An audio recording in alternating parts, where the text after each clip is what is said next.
चंद्रमा भगवान शिव के मस्तक पर क्यों रहते हैं? पौराणिक कथा के अनुसार चंद्रमा को अभयदान देकर अपने शीश पर धारण करने वाले भगवान शिव को चंद्रमौली, चंद्रशेखर व शशिशेखर कहा जाता है। इस कथा का भी संबंध समुद्र मंथन से ही है।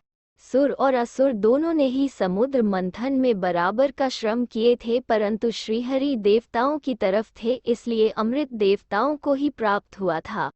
असुरों ने धन्वंतरी से बलपूर्वक अमृत कलश छीन लिया था, इसलिए श्रीहरि ने मोहिनी रूप धारण कर अमृत कलश को असुरों से लेकर देवताओं में अमृत वितरित कर दिया और असुर मोहिनी के माया जाल में फंसकर अमृत से वंचित रह गए। अमृत के वितरण के समय असुर स्वरभानु वेश बदलकर देवताओं की पंक्ति में बैठ गया। सूर्य और चंद्रमा ने देवताओं के वेश में अपने मध्य में बैठे स्वरभानु को पहचान लिया। उन्होंने संकेत से श्रीहरि को सूचित कर दिया कि यह सुर देवता नहीं है। दैत्य ने इन दोनों का संकेत देख लिया। तब तक स्वरभानु को अमृत मिल चुका था। संकेत पाकर श्रीहरि ने अपने चक्र से उसका सिर धड़ से अलग कर दिया। मस्तक कट जाने पर धड़ केतु बन गया। ब्रह्मा ने उसे दूर अंतरिक्ष में फेंक दिया। उसका मस्तक राहु कहलाया। वह विकृत एवं विकराल मुख चंद्रमा को पकड़ने के लिए दौड़ा, क्योंकि इस समय अमृत चंद्रमा के पास था।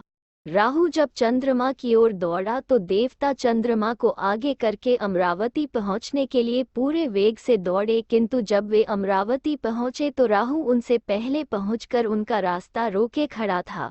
राहु ने चंद्रमा को पकड़कर निगल लिया, किंतु धड़ न होने के कारण चंद्रमा उसके गले से बाहर निकल आया।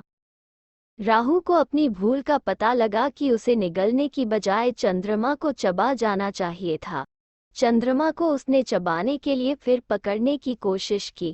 इतने में चंद्रमा शिवजी के पास चला आया और बोला, हे भगवान, मैं आपकी शरण में हूँ, मेरी रक्षा कीजिए। डरो मत, भगवान शंकर बोले। उन्होंने चंद्रमा को अपने मस्तक पर जटाओं में रख लिया। इस प्रकार भगवान शंकर चंद्रमौली कहलाए। इतने में राहु भी शंकर जी के पास पहुंचा और बोला, भगवान, आप परम ब्रह्म परमात्मा हैं। आप ही हम असुरों के परम आराध्य हैं। मैं आपके चरणों में कोटि कोटि प्रणाम करता हूँ। आप सबके पालक हैं। चंद्रमा मेरा आहार है, आप इसे मुझे प्रदान करें। भगवान शंकर ने राहु से कहा, मैं सबका आश्रयदाता हूँ। असुर और देवता दोनों मुझे प्रिय हैं। तुम्हारे उदर नहीं है, इसलिए तुम बिना आहार के रह सकते हो। अमृत तुम प्राप्त कर चुके हो। चंद्रमा अमृतमय हो गया है और मेरी शरण में आ गया है। मैंने इसे अभय प्रदान किया है। राहु भी भगवान शंकर को प्रणाम करके उनके मस्तक में चंद्रमा के निकट विराजमान हो गया। उस समय राहु के भय से कांपते हुए चंद्रमा से जो अमृत स्त्राव हुआ, उन अमृतकणों के स्पर्श से राहु के अनेक सिर हो गए। भगवान शंकर ने उन सिरों को लेकर मुंडमाला बना ली। इस प्रकार राहु के सिरों की वह मुंडमाला शिव के कंठ का आभूषण बन गई।